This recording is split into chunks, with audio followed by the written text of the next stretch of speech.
So I am very excited to be introducing you. So I'm going to start with the nitty-gritty that I've been given, your bio. Annabelle is a bilingual storyteller, archaeologist, and museum educator from Buenos Aires, Argentina, who loves to interweave her three professions, building bridges between material and immaterial culture through traditional stories from all continents. When a world pandemic isn't going around, she works at the Ambrosetti Ethnographic Museum and other institutions, performing, organizing storytelling sessions, doing guided tours, researching, and consulting. Since 2019, she is a member of the Storytelling Committee for the Buenos Aires International Book Fair, which has hosted a Storytellers International Conference for 27 years.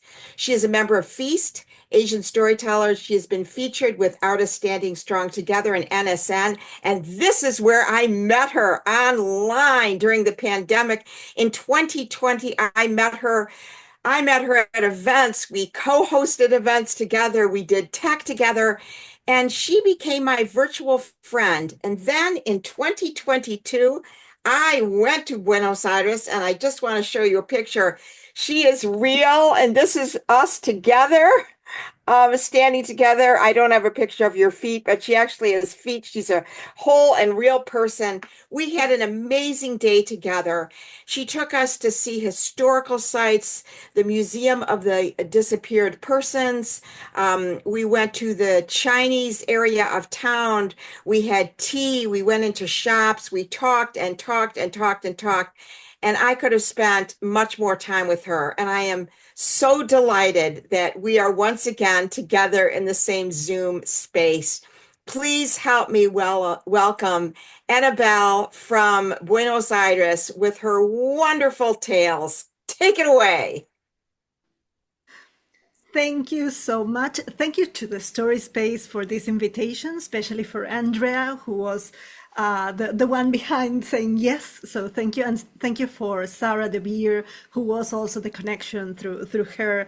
I said, okay, I'm going to ask if I can be part of this, which I have joined before as a listener.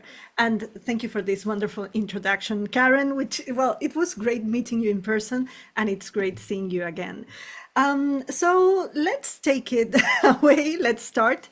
And actually, after the poem that Sarah shared, and some of the stories and some of the things that are going on, not only in the US, but in many places in the world, I think some words are needed. And instead of, I usually tell folk tales, which I will tell tonight, but I wanted to start with a literary tale, which literary poetic story, which I'm going to read. So this is a very big exception, so I apologize for that. This is not my typical, but I wanted to share it because I thought that these were words that we all needed.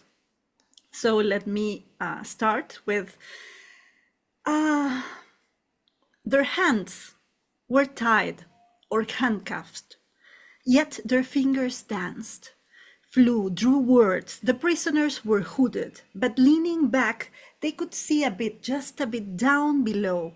Although they were forbidden to speak, they spoke with their hands. Pinio Ungerfeld taught me the finger alphabet, which he had learned in prison without a teacher. Some of us, he said, had bad handwriting.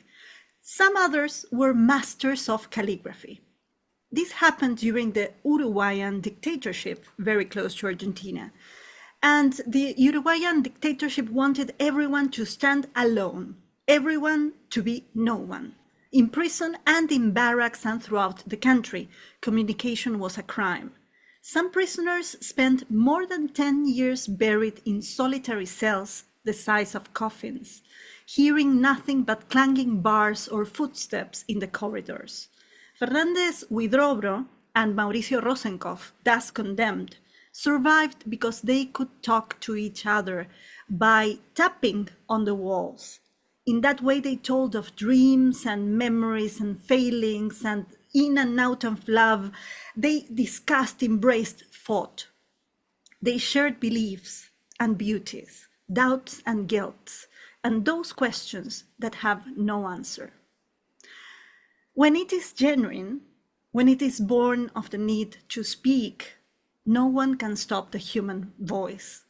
When denied a mouth, it speaks with the hands, with the eyes, or the pores, or anything at all, because every single one of us has something to say to others, something that deserves to be celebrated or forgiven by others.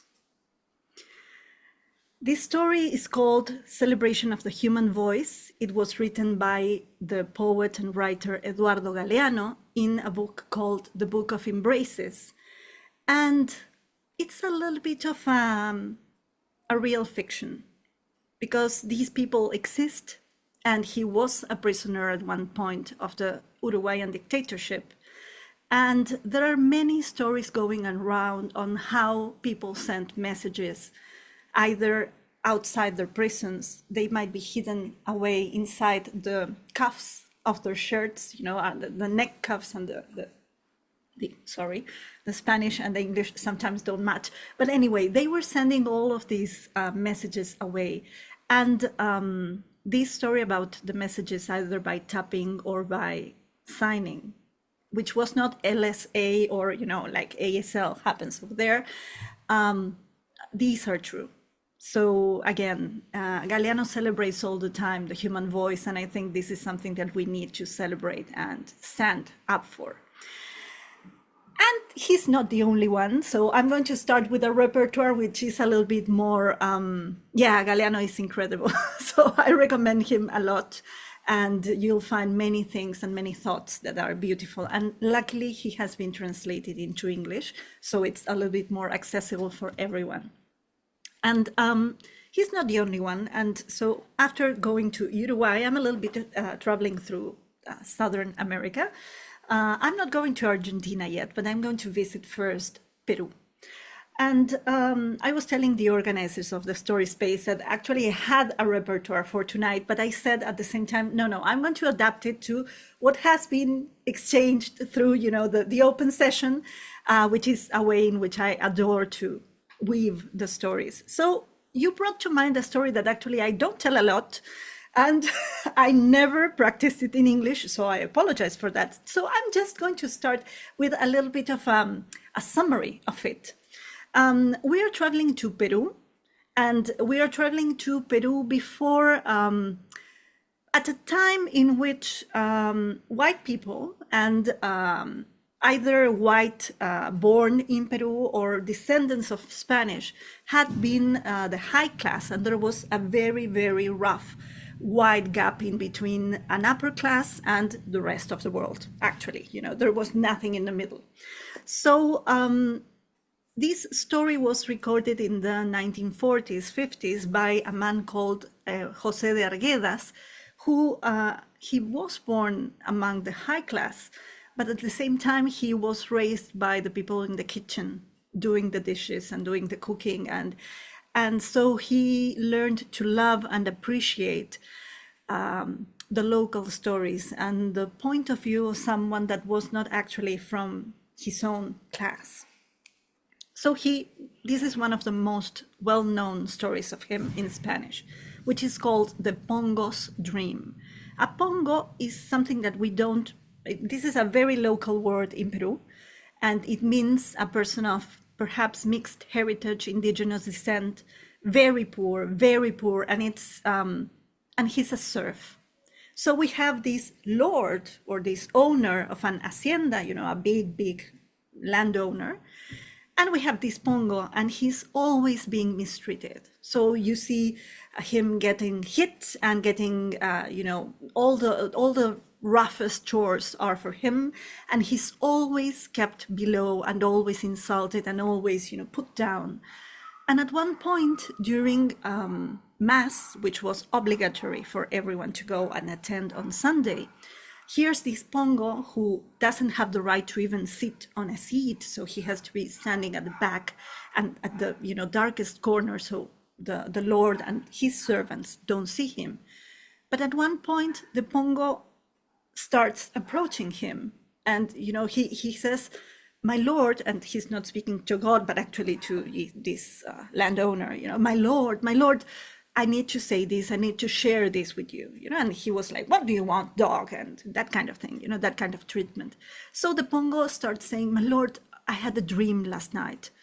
I dreamt that you and we both at the same time died. And when we died, we went to heaven. So, the landowner starts first like, we both died, I died and perhaps I went to heaven, and well, you died at the same time, but we didn't die together. So they start that kind of exchange. So the Pongo starts explaining, we went to the heavens, and at the heavens there was Saint Francis sitting in a large seat looking at us, and he examined you and he examined me, and he welcomed you to the heavens, and he welcomed me to the heavens too. And at that point the Lord again said, oh well, who would welcome you? You're a dog. And with these interruptions, the Pongo keeps on explaining his dream, and he starts saying, yeah, but at one point Saint Francis, after seeing us naked as we had been born at first, our souls of there in front of him, he asked and called for all his angels. And one of his angels, the more beautiful, he was carrying a recipient which was made of the finest, shiniest glass. And in the recipient, you could see the most translucid, sweetest honey. You could see that it was just perfect. And St. Francis, he ordered this beautiful young angel to cover you, my lord, with the honey, to touch you as softly as he could, to cover you in the honey from top to bottom. And it would be so soft, this bathing of honey, of your spirit, of your soul, of your body, that you would feel just feathers touching you. At this point, the Lord was, well, of course, yeah. He was like getting bigger and prouder of this.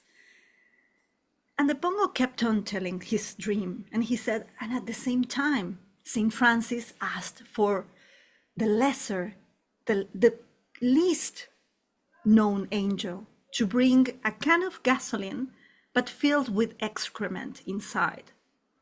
And he ordered this angel, an old hunched angel with rough hands, to cover me, my body, my soul, naked as it was, with all this excrement. And it was not the touch of soft feathers, it was rough. And again, from top to bottom, the excrement all over me. And the Lord was saying, but of course, yeah, it's natural. This is reasonable. I would be with the translucent sweet honey, and you with, well, you deserve that. But my Lord, the dream did not end there, the Pongo said.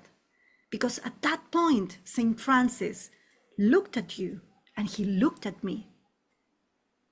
And he looked at all the angels surrounding us. And he said, now, after you have been covered with honey and you have been covered with excrement, I ordered you to lick each other through eternity. And after that, in my dream, the old angel became young and strong again. And that's how it ended. And that's how the story ended.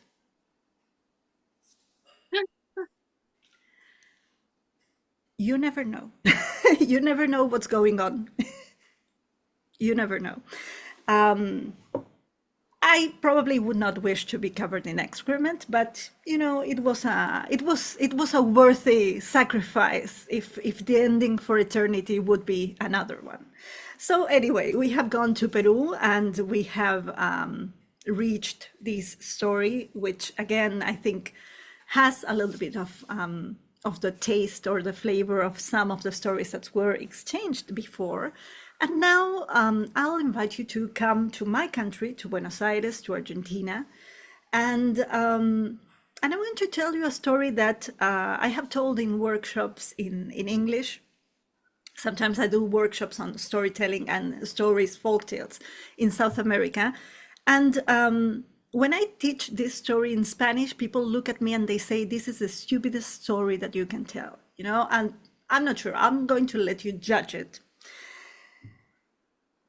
because they say that at one point, and this is a very popular story, at one point, the rooster was friends with the fox. So yeah, I start saying this, and people, all of them say, we know how this ends. Well, they were friends, and at one point they were compadres, which would be the rooster would be, if he had kids, well, actually, if he had chicks, uh, the fox would become their godparent. And if the fox had kids, the rooster would be his godparent. But the fox was married, but not a parent yet, but the rooster was married. He had, his hen and his chicks, and he was very happy about it. And the fox started taking gifts to him because, godparents, when they are compadres, they have a very close knit relationship and they support each other. And that's a way also of helping the family grow. So at one point, the fox visiting the rooster and the hen and the chicks, he was watching the chicks grow, and he said, we have an issue here because your chicks are growing and at one point they will need some learning. But we live in a rural area and it's quite tough to get a school. And I'm modern, and I have knowledge and I have acquaintances and I have resources. So I'll offer you to take the eldest chick to school, which I know it's far away, but I'm going to pay the transport. I'm going to, be in charge of everything. I'm going to pay everything that he needs to stay and sleep in that other town, and, all his book stuff and everything. Don't worry, I'm his godfather, so, I'll take charge. And the rooster and the hen, they discussed among each other and they said, okay, yeah, we want our children to grow and have a future. So they sent the chick, the eldest, they sent it with the fox to the new school, which was quite far away. He had to take the train and go to another town. And at one point, the fox came with news that the chick was very happy. He was learning a lot, and he was asking about his other brothers and sisters. So, the rooster and the hen decided to send 2 other chicks over there. And then they sent 2 other, and, they had a lot of eggs originally, and they had a lot of chicks. So, they were eventually sending each of them to go to school. At one point, empty nest syndrome. They were there by themselves. They did not know what to do. They were looking at each other, and, Mrs. Hen started missing her children, and she wanted to know how they were. And the fox was all the time bringing news and saying, oh, they are missing you a lot, but they are learning their letters. Actually, they could send you a letter, but it's a little bit impossible because you don't know how to read. And now they know how to write. So what can we do? So Mrs. Hen, she started thinking and having an idea, and she said, well, I could go and visit them. And the fox said, oh, you could. Yeah, indeed you could. What a good idea. Yeah. Okay, we are co-godparents. I can afford the ticket, the same that I did for the chicks. I will do for you. I will do for you. Yeah, yeah. And he did. She got ready. She got all her things that her chicks loved to eat. She took with her. The fox accompanied her. They said goodbye to the rooster, and there they went. And apparently the hen, Mrs. Hen, was so happy with her chicks, reuniting with them and enjoying knowing this other town and, how school was, that they said that they were missing Dad. So Fox went to ask Rooster if he wanted to go visit Mrs. Hen and the chicks because, she did not want to leave her chicks alone. So Rooster said yes. But, after all these chicks going away and Mrs. Hen going away, especially when she was going away, he started noticing some strange things about Mr. Fox. He was a good neighbor and he was a good friend and everything, but he was too enthusiastic. He was almost Latino. He was like, yeah, come here. And sometimes when he spoke, he would drool a little. Drool, And it was not a speech impediment, or something. It was just, he might be speaking about this trip and he started, you know, I'm not going to do it on camera, don't worry. So Rooster said yes, but he had some issues with that. So he asked other neighbors, which were dogs, if they would, because he did not mistrust Mr. Fox. They were friends for a long time. Their relationship went back, way back.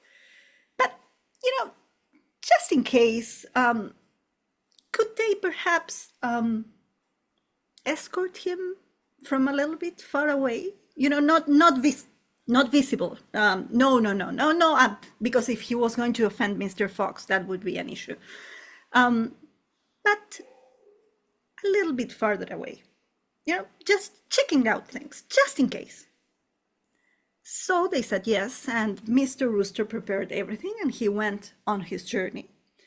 Mr. Fox accompanied him, and at one point, they were a little bit lost, turning around and around and around, and they eventually came to an open barbecue area, let's say it like that. They were like an open cooking area with a big pot, and Mrs. Fox, she was waiting there with a huge, beautiful pot boiling with many, many things, to add to spice.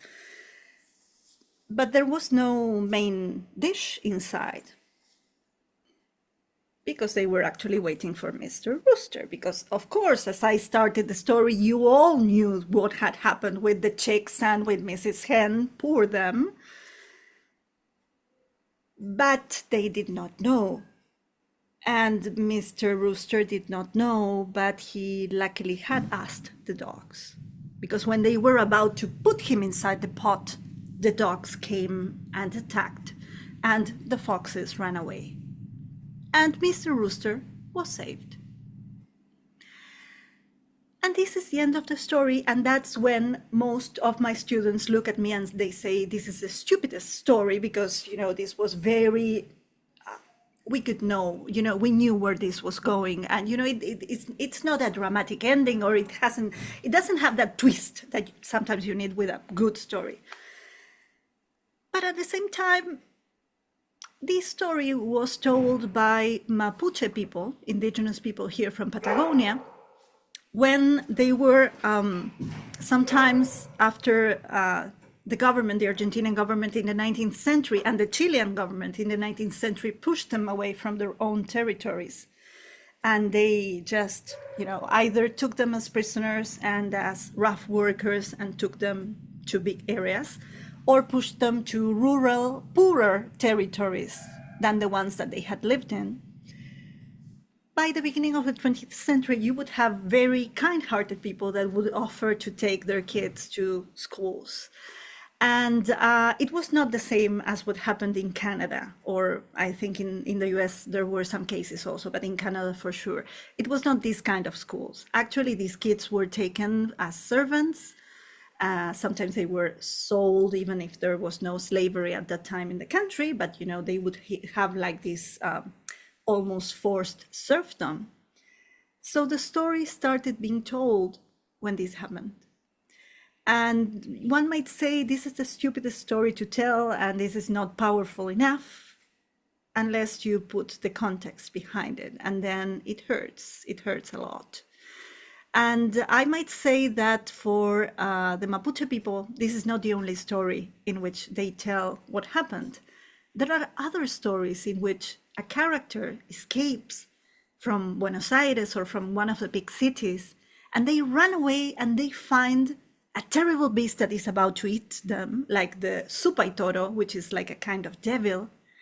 And when they are about to be eaten by this beast, a jaguar, which is a sacred animal among the Mapuche people, which in Mapuzungun is called Nahuel, a jaguar appears and defeats the bull, this devil bull, and saves them. And the journey that had been running away, in which they had lacked food, drink, sleep, they were afraid, becomes a journey in which the jaguar brings them food, brings them to drink, points them towards her home, and protects them all the way back. So we have both sides of the coin in which stories can tell truths, even if sometimes we don't think they are powerful enough. Truth is its own power. Okay, so thank you for the listening and the reception, and I have seen some faces there, so it's wonderful to see you and reacting and everything. So I'm going back from Buenos Aires, and I'm going to the streets of Bogota in Colombia. And this is a literary tale that I'm going to share, but it's actually well, you'll decide if it's really literary or not. But it was written and told by one of my most favorite storytellers, which is he's called Nicolás Buenaventura Vidal. He's French Colombian. Right now he's living in France. And he says that a few years ago when he was in Bogota, he's theater people, you know, his father was a director, he is a director, he was an actor, he's a storyteller. So, you know, he joins theater people all the time, and they are all the time, you know, the nightlife and going, even if sometimes in Bogota you don't have that much nightlife. And he says that one very cold night he was leaving an area that was more populated, and they started walking through the dark streets in Bogota. And at one point they started feeling that, you know, someone was following them, but luckily, you know, they were several of them, so they were able to find an illuminated place and stop there and wait for transportation. You know, they called for some transportation, so, you know, to get fast away from there. But at the same time, where they were standing, very close to there was this can, metal can, in which some fire and embers were inside. And there were some people living in the streets, living there. Well, they were around this fire. And one of them said, "Hey, Nico, and why don't you go and tell them a story? See what happens, you know, perhaps, you know, it's a cold night, and share something." And they thought of him because he's a storyteller. You don't need necessarily props, or we can use them, but, you know, you perhaps don't need them. And they said, "You have many stories. You'll probably be able to enchant them." So he went over there and he started telling this story. And he said that there was this goddess that she was safe of that very, very ugly way of doing things, you know, in which this temptation, divine temptation of making things on her own image, you know, she decided to make a world very different. She was not a sad and defeated goddess. Oh, no, no, no. So she first made the earth. And when she made the earth and she saw it very round and beautiful and full, actually she had little remains, bits and crumbs, pieces, scraps. So she threw them to the abyss. And then after that, she made time. And when time started running and ticking, again, she got remains and bits and pieces and crumbs and scraps, and she threw them to the abyss. And then she made lakes and rivers and oceans, and all the waters grew and all started rising up and running. And again, there were some remains, bits and pieces, crumbs, scraps that she threw. All of this she threw because, you know, they were bothersome to her. So, you know, she did not care about these. She kept on creating. She created distance. She created night, the stars. She made the moon, the daylight, clouds, mountains, the sun, the winds.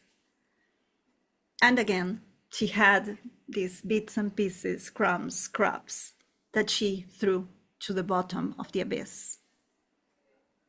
And man and woman, humans, who actually they wanted to exist, they wanted but hated being forgotten by this goddess because she was very busy doing other things. They did not stand, forget, you know, being forgotten. And they wanted so much to be this necessary being that they decided to make themselves men and women. So there, at the bottom of the abyss, they started making themselves with these bits and pieces, crumbs and scraps that had been thrown away. And that's why perhaps in every man there's a little bit of earth, a little bit of time, a little bit of river, a little bit of tree. And that's why in every woman there's a little bit of distance, a little bit of night, a little bit of star and moon and day and light and sun and mountain and wind. And they say that when Nico started telling this story, he was very aware of what was going on with, these guys that were standing there next to the fire. And he thought that all the words and all these scraps and bits and pieces were something that he felt that he wanted to tell them because they were not listening to him. He said, there's a wall in between my words and what they are doing. So he, this emphasis grew, and that's how he told this story. But the wall was still there. And Nico, in his storyteller's heart, he felt a strain. He felt a little bit hurt.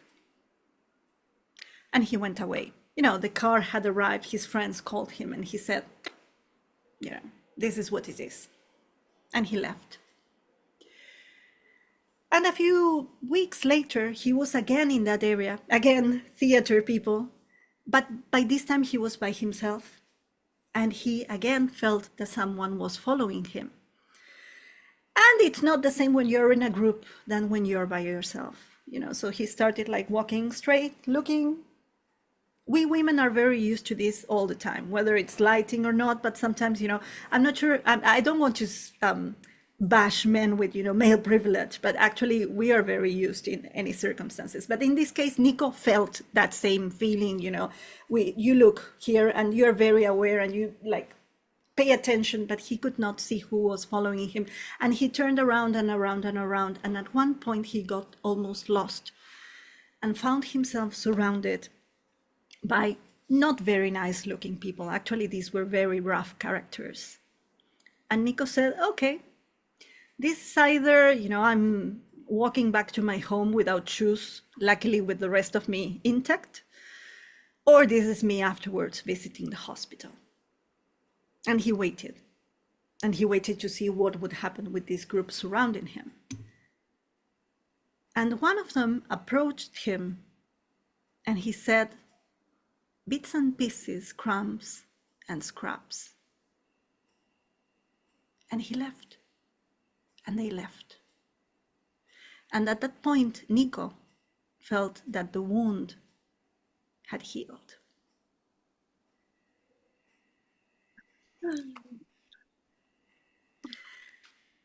This is a gorgeous story that he wrote, but he lives in a Gabriel Garcia Marquez story. He lives like in Encanto. So we are probably sure that this happened to him. Very sure about it. So how are we doing? In terms of time, I know that we're still in time, so we're okay, but how are we doing? Would we like to go to another place? We can leave South America and go perhaps to other continents. I'm going to take you to other stories because I have planned to share one of these in particular, but would you like to go to some continent in particular? You can choose. We can leave South America and go to some other place and see what happens, where the stories take us. Wherever you go, people from the story space say, oh, thank you, Karen. Would you like to take us to Asia? I can take you to Asia. That's right. Okay, I'm going to take you to Asia. Yeah, sure. Because I do tell a lot of Asian stories, not because I'm a member of Feast, but because also in the museum I work at, we have a lot of Asian heritage. We have heritage from all the continents. So what I do is I have the objects, the real objects from different cultures, and I look for stories that are either from those cultures or connected to them. So, so let me change a little bit the story since we are going to Asia. And let me tell you, and I remember Ben sharing something about the importance of literacy.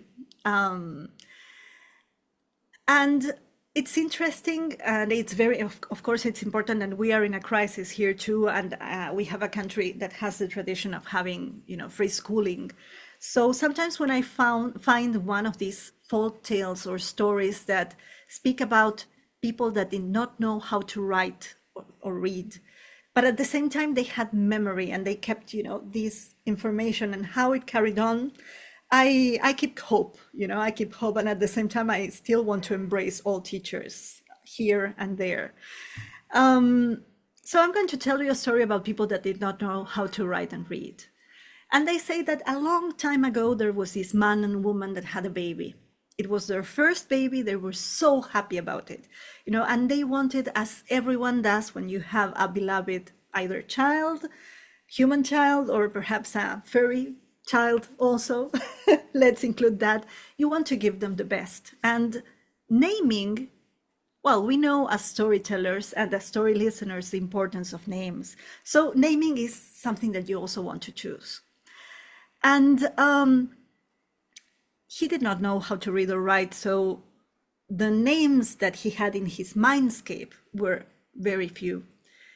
And he wanted to find a name that gave this baby a future of a long-lived life and a happy life. So he decided that he would go to the only place in which people knew how to read and write and knew a lot of stories. There were no storytellers, not per se, but he went to the Buddhist temple. And he went to find the oldest Buddhist monk, the one that had the longest, whitest beard, even whiter than Ralph's beard, and longer because you have a very, very tidy beard, Ralph, so I'm not getting there. But yeah, he went to find one of these monks and he said, oh, I'm a father, I have my baby, my wife is taking care of him, and I want to name him, and I want a name that means either long-lived, happy lived. So what can you tell me? And this monk thought, and he said, okay, Dugemu. Dugemu means long-lived, a long life. And if you say it twice, it will mean doubly long. So, that works. So, oh, Dugemu. Oh, yes, that's good. So he decided to take the name in his memory, and he said thank you, and he left the place, and he found another old monk with his long white beard and, his scholarly look. I love this word, scholarly. With this scholarly look, and he said, oh, well, I'm looking for, he told him the whole story. He was a newborn dad and he was so happy and he wanted, all this for his baby. And this other priest, he suggested another name that would be, the mean would be a rock next to the seaside being hit softly like the feathers wings, by the sea, and through perhaps 4,000 years it would erase, but in the meantime it would be living happily next to the sea for 4,000 years. So, that beautiful meaning, oh, that's beautiful, the man said, and he again repeated and remembered the name. And he left and he found another monk. He told the same story because they were all curious, and he was so happy and he wanted to share his happiness. And so, there was no mystique, or no, he was just sharing everything, and everyone was telling him names. And he remembered all these names and all these meanings. Some of them were, for instance, Pompokopi. That was the name of a king from a faraway kingdom, but he was so famous, him and all his family, because they had been good kings, happy kings, and a happy kingdom. Oh my God, he said, I have to remember this. So he again remembered, and he took all of this with him. When he arrived to where his wife was, he told her all the names and all the meanings. And his wife, she looked at him and she said, and how can I pick? I cannot choose. And he was, well, me neither. I love all of the names. And they decided to put all the names on his kid. This was a very different time. You would not have the name limit, the character limit for, a form, for instance, and people would not call themselves through nicknames. So it was a lovely decision, although perhaps not very wise. The boy was named, just let me, just in case. Okay, now I'm ready. So the boy was named Jugemu Jugemu Goko no Surikire Kaijari Suigyo no Suigematsu Raimatsu Furematsu Kunero Tokoro ni Sumotokoro Yaburakochi no Burakochi Paipo Paipo Paipo no Shringan Shringan no Gurindai Gurindai no Pompo Copino Pompo Konano Chokimei no Chosuke. That was the name. And he was called that formally, officially, and informally too. So you would imagine the life of this boy growing up in this very small village. He was a very loved child, and everyone loved him, but sometimes his name would give him trouble. When he reached an age in which, they would send him to learn, thanks to the Buddhist monks, they had like a very small school, very rudimentary, in which they were just learning some things about the world. But the bells of the temple would be ringing, and the kids had to go there. And this boy's mother would be like, Jugemu Jugemu Goko no Surikire Kaijari Suigyo no Suigematsu Raimatsu Furematsu Kunero Tokoro ni Sumotokoro Yaburakochi no Burakochi Paipo Paipo Paipo no Shringan Shringan no Gurindai Gurindai no Popo Copino Pompo Konano Chokeme no Chosuke. Wake up, darling. And he was a very heavy sleeper. So she would perhaps repeat it again, like Jugemu Jugemu Goko no Surikire Kaijari Suigyo no Suigematsu Raimatsu Furematsu Kunero Tokoro ni Sumotokoro Yaburakochi no Burakochi Paipo Paipo Paipo no Shringan Shringan no Gurindai Gurindai no Popo Copino Pompo Konano Chokeme no Chosuke. Wake up. But after a few times of doing this, the bells would ring, signaling that actually the school time had finished. So sometimes he would miss a whole day of his life just by being called. Although sometimes this would help him. There was this very famous incident that happened between him and one of his best friends. They fought. Yeah, don't do that at home, but they fought. And his best friend, accompanied with his, by his mother, he came crying to this boy's door. They knocked on the door, and there was this angry mother and this boy crying and holding his head because he had actually a bump on his head. And the mother, this boy's mother, said to our protagonist's mother, "Your son hit my son. I want to see him, and I want him to apologize." And his mother, which at that time she had already 3 kids, she said, "Which one? Was it Hotaru, the second one? Was it Rin, the third?" Because by this time they had learned, Hotaru, Rin, but anyway, was it Hotaru? Was it Rin? No, it was the eldest one. It was Jugemu Jugemu Goko no Surikire Kaijari Suigyo no Suigematsu Raimatsu Furematsu Kunero Tokoro ni Sumotokoro Yaburakochi no Burakochi Paipo Paipo Paipo no Shringan Shringan no Gurindai Gurindai no Pompo Copino Pompo Konano Chokeme no Chosuke. And the mother, of course, went to look for the father because, they were very strong and united couple, a united front. So she went and said, "Your son, hit this boy." "Who?" And she said, "No, it's not Hotaru, it's not Rin. It's Jugemu Jugemu Goko no Surikire Kaijari Suigyo no Suigematsu Raimatsu Furematsu Kunero Tokoro ni Sumotokoro Yaburakochi no Burakochi Paipo Paipo Paipo no Shringan Shringan no Gurindai Gurindai no Pompo Copino Pompo Konano Chokeme no Chosuke." Oh, okay, let me call him. So I'm not going to do that. I'm not going to repeat it, but he called him, and then our protagonist came down. By this time, the bump in the head of his, these boys, it had gone. Too much time had passed. So sometimes, he would be in this kind of situation. But things changed and took a turn to the dramatic when children were playing in a very open space, and accidentally, our protagonist fell into a well. And at that time, ropes were used for work and perhaps for fishing, and ladders perhaps would be more useful, but only one person in the whole town or the whole village had a ladder. So they went to ask him for it. And this man was an elderly man that was a little bit rough, and a little bit, he was deaf, poor guy. So hard of hearing, let's say it politely. So he was hard of hearing, and imagine, all the kids all together screaming and crying and saying, ah, it was like something that could not be understood. And he was, I cannot lend you anything, or yeah, I don't understand you. What happened? And they were trying to tell him.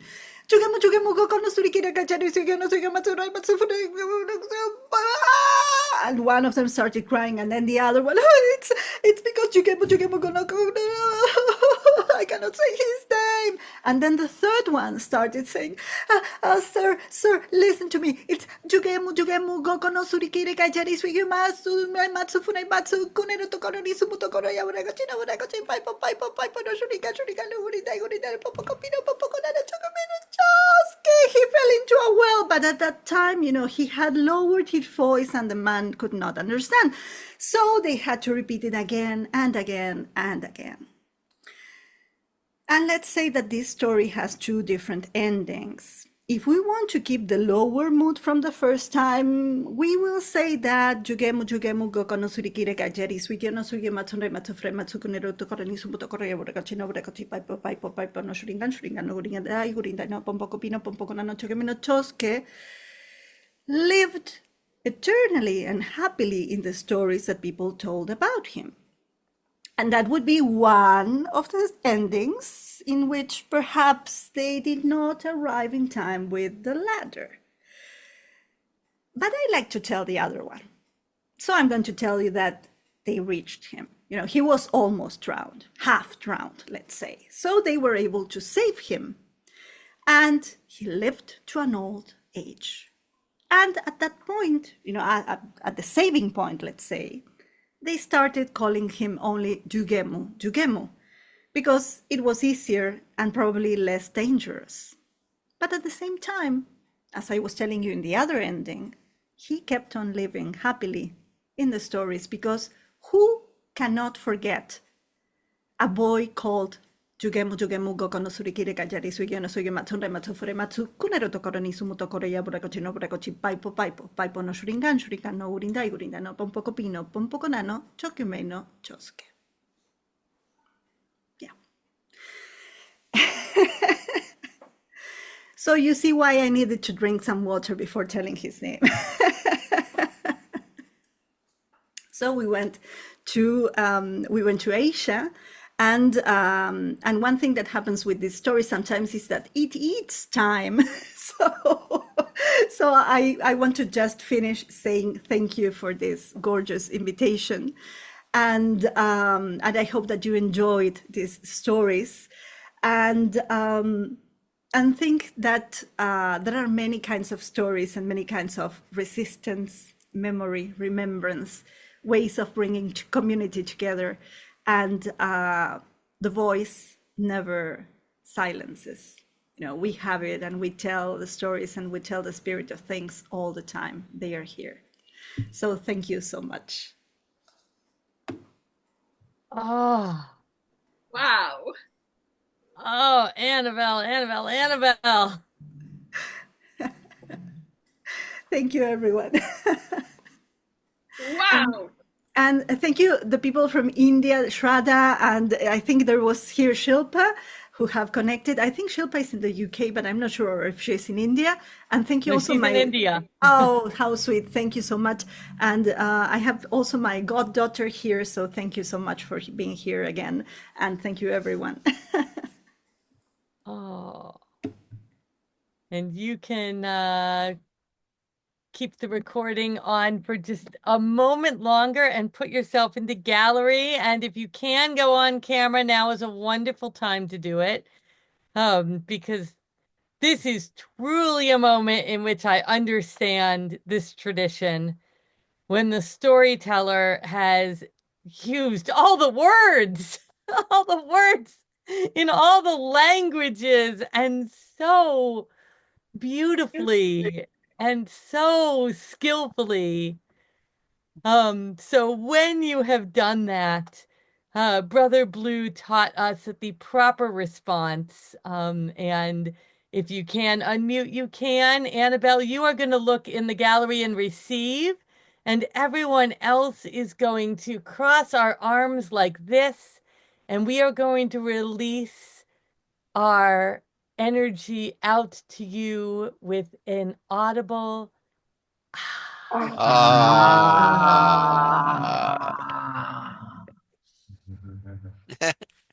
that is for you. Thank you, thank you, thank you.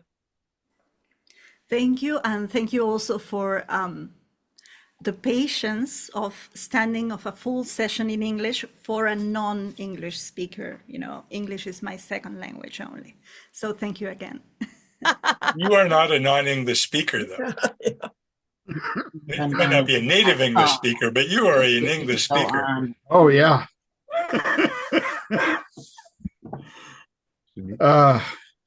Oh, yes, and if you know Spanish, follow Anabelle in Spanish, and then you can hear what she does there too. Yeah, I'm doing So, a very little in English, unfortunately, not yet. I have some materials in English uploaded, but very little. But well, you're very welcome to follow, and most of the materials that I have online are in Spanish. So yeah. oh yes, and her website goes both ways. And yes, more. We will definitely do all of the story space things at the end. Anabelle, you can go ahead and turn off your recording. And